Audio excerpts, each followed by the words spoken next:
Hello friends, मैं मिठू आप सबों का बहुत बहुत स्वागत करता हूं टारगेट एकेडमी 98 पर। दोस्तों, आज हम भा- मौलिक अधिकार से संबंधित महत्वपूर्ण प्रश्नों को इस वीडियो लेक्चर में क्लियर करेंगे। दोस्तों, आज हम लोग पढ़ने वाले हैं मौलिक अधिकार से संबंधित अति महत्वपूर्ण प्रश्न जो कि विभिन्न प्रतियोगी परीक्षाओं में पूछे गए हैं, जैसे कि एसएससी, रेलवे, बैंक, पुलिस में। और ये हमारे दैनिक जीवन के लिए बहुत ही उपयोगी है और हम सभी को इस मौलिक अधिकारों के विषय में ज़रूर ही जानना चाहिए। तो आइए हम वीडियो स्टार्ट करते हैं।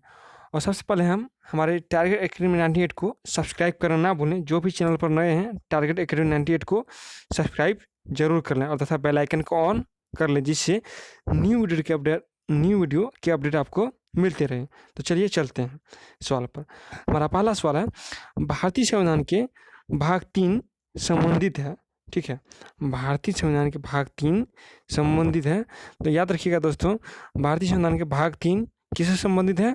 यह है मूल अधिकारों से संबंधित है। ठीक है, मूल अधिकारों से संबंधित है भारतीय संविधान के भाग 3 मूल अधिकारों से। और ठीक है, और भाग 4 किससे संबंधित है?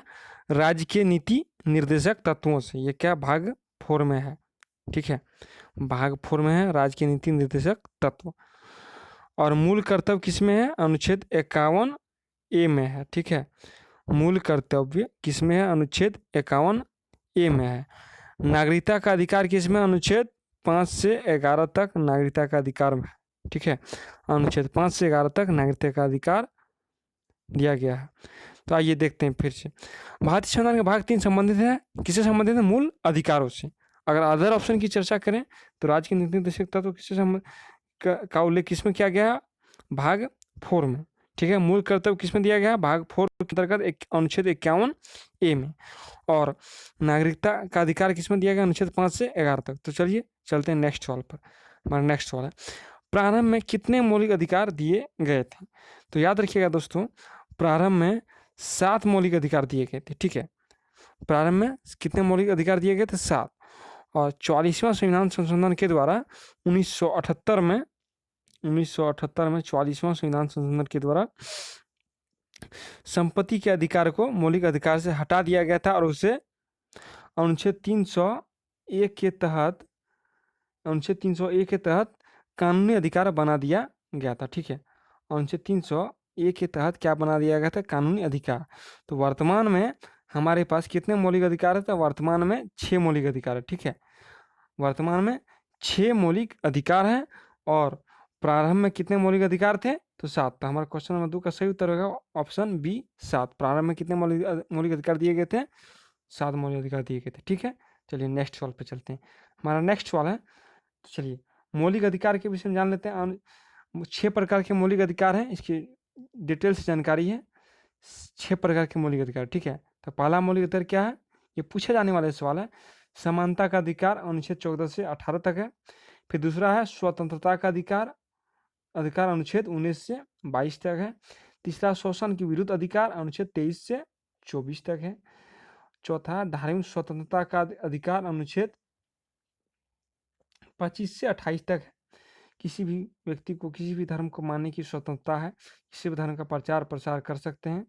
पांचवा संस्कृति और शिक्षा संबंधी अधिकार अनुच्छेद 29 से 30 है। ठीक है, क्या संस्कृति और शिक्षा संबंधी अधिकार अनुच्छेद 29 से 30 है।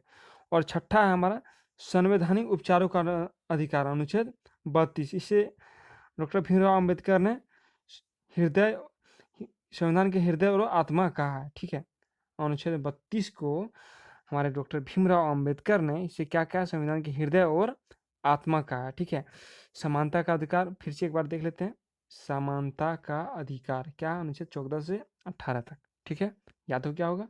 दूसरा स्वतंत्रता का अधिकार अनुच्छेद 19 से 22 तक है।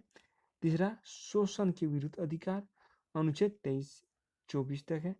चौथा धार्मिक स्वतंत्रता का अधिकार कितना? अनुच्छेद 25 से 28 तक है। संस्कृति और शिक्षा संबंधी अधिकार अनुच्छेद 29 से 30 तक है। संवैधानिक उपचारों का अधिकार अनुच्छेद 32 है। ठीक है, क्लियर हो गया दोस्तों? चलिए नेक्स्ट सवाल पर चलते हैं। हमारा नेक्स्ट सवाल है, हमारा तीसरा सवाल है, भारत के संविधान में मौलिक अधिकार है। ठीक है, क्या भारत के संविधान में मौलिक अधिकार क्या है? मूल संविधान का हिस्सा था। चौथे संशोधन द्वारा जोड़े गए थे। ये संसद द्वारा 1952 में जोड़े गए थे। 42वें संशोधन द्वारा जोड़े गए थे। तो इसका सही उत्तर होगा दोस्तों ऑप्शन ए, यह मूल संविधान का एक हिस्सा था। भारत के संविधान में मौलिक अधिकार क्या है? यह मूल संविधान का एक हिस्सा था। तो याद रखिएगा दोस्तों, यह मूल संविधान का क्या था? एक हिस्सा था। तो क्वेश्चन नंबर 3 का सही उत्तर होगा ऑप्शन ए, मूल संविधान का एक हिस्सा था। चलिए नेक्स्ट सवाल पर चलते हैं। नेक्स्ट है हमारा, मौलिक अधिकारों का निलंबन कौन कर सकता है? ठीक है, मौलिक अधिकारों का निलंबन कौन कर सकता है? ऑप्शन है प्रधानमंत्री, संसद, राष्ट्रपति, सर्वोच्च न्यायालय। तो इसका सही उत्तर होगा दोस्तों, मौलिक अधिकारों का निलंबन कौन कर सकता है? राष्ट्रपति कर सकता है। ठीक है, राष्ट्रपति ही मौलिक अधिकारों का निलंबन कर सकता है। और किस प्रकार कर सकता है? राष्ट्रपति आपातकाल लगा के मौलिक अधिकारों को निलंबन कर सकता है। आपातकाल किस प्रकार लगाए जाएंगे? जब प्रधानमंत्री राष्ट्रपति को सलाह देंगे आपातकाल लाने के लिए, यानी कि प्रधानमंत्री मंत्रिपरिषद की सलाह से राष्ट्रपति को आपातकाल लगाने का जब आदेश देंगे या सलाह देंगे, तभी यह मौलिक अधिकारों का निलंबन हो सकता है। ठीक है, चलिए तो क्वेश्चन नंबर 4 का सही उत्तर का ऑप्शन सी, राष्ट्रपति। नेक्स्ट सवाल पर चलते हैं। नेक्स्ट है हमारा, मौलिक अधिकारों के बारे में सुनवाई करने का अधिकार निम्न को प्रदान किया जाता है। ठीक है, तो मौलिक अधिकारों को अगर उल्लंघन होता है तो उस विषय में सुनवाई कौन करेगा? ठीक है दोस्तों, तो देखिए मौलिक अधिकारों का अगर उल्लंघन होता है तो उस विषय में सुनवाई करने का अधिकार किसके पास है? उच्चतम न्यायालय, यानी कि सुप्रीम कोर्ट, सर्वोच्च न्यायालय के पास है मौलिक अधिकारों के बारे में सुनवाई करने का अधिकार। सुप्रीम कोर्ट, उच्चतम न्यायालय के पास है। तो क्वेश्चन नंबर 5 का सही उत्तर होगा ऑप्शन ए, उच्चतम न्यायालय। चलिए नेक्स्ट सवाल पे चलते हैं। हमारा नेक्स्ट सवाल है, भारतीय नागरिकों को प्रदान किए हुए मौलिक अधिकारों को निलंबित किया जा सकता है। तो याद रखिएगा दोस्तों, निलंबित किया जा सकता है। किस प्रकार किया जा सकता है? आपातकाल लगा के। ठीक है, तो क्वेश्चन नंबर 6 का सही उत्तर होगा ऑप्शन ए, निलंबित किया जा सकता है। भारतीय नागरिकों को प्रदान किए हुए मौलिक अधिकार को निलंबित किया जा सकता है। किस प्रकार निलंबित किया जा सकता है? आपातकाल लगा के। आपातकाल कैसे लगाया जाता है? 3 प्रकार के आपातकाल लगाए जाते हैं। वो कौन कौन से? एक अनुच्छेद 352 राष्ट्रीय आपातकाल, 356 राष्ट्रपति शासन राज्यों में, और तीसरा है 360। 360 यानी कि वित्तीय आपातकाल। ठीक है, वित्तीय आपातकाल आज तक याद रखिए दोस्तों, आज तक कभी भी हमारे देश में वित्तीय आपातकाल नहीं लगाया गया है। ठीक है, 356 राज्यों पर लगाए जाते हैं, 352 राष्ट्रीय आपातकाल लगाए जाते हैं। राष्ट्रीय आपातकाल 352, 356 राज्यों पर। ठीक है, तो क्वेश्चन नंबर 6 का सही उत्तर का ऑप्शन ए, निलंबित किया जा सकता है। चलिए नेक्स्ट सवाल पर चलते हैं। नेक्स्ट सवाल है हमारा, भारतीय संविधान के अंतर्गत मूल अधिकारों का संरक्षक कौन है दोस्तों? ठीक है, भारतीय संविधान के अंतर्गत मूल अधिकारों का संरक्षक कौन है? तो मूल अधिकारों का संरक्षक कौन है दोस्तों? यह है न्यायपालिका। ठीक है, न्यायपालिका ही मूल अधिकारों का संरक्षक होता है। अगर हमारे मूल अधिकारों का उल्लंघन होता है तो हम किसके पास जाएंगे? अपने न्यायपालिका के पास जाएंगे, यानी कि सुप्रीम कोर्ट में केस करेंगे। तो हमारे मूल अधिकारों का संरक्षक कौन हो जाएगा दोस्तों? यह न्यायपालिका हो जाएगा। तो क्वेश्चन नंबर 7 का सही उत्तर का ऑप्शन बी, न्यायपालिका। तो उम्मीद करते हैं दोस्तों यह वीडियो, इस सभी सवाल आसानी से समझ में आ गए होंगे दोस्तों। और कोई भी दिक्कत हो, डाउट हो तो कमेंट करके जरूर बताइएगा दोस्तों।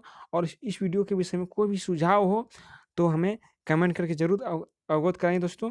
तब तक के लिए धन्यवाद दोस्तों, और अगले बार नेक्स्ट वीडियो में मिलते हैं दोस्तों। नमस्कार, नेक्स्ट वीडियो में हम मिलते हैं दोस्तों। धन्यवाद, जय हिंद दोस्तों।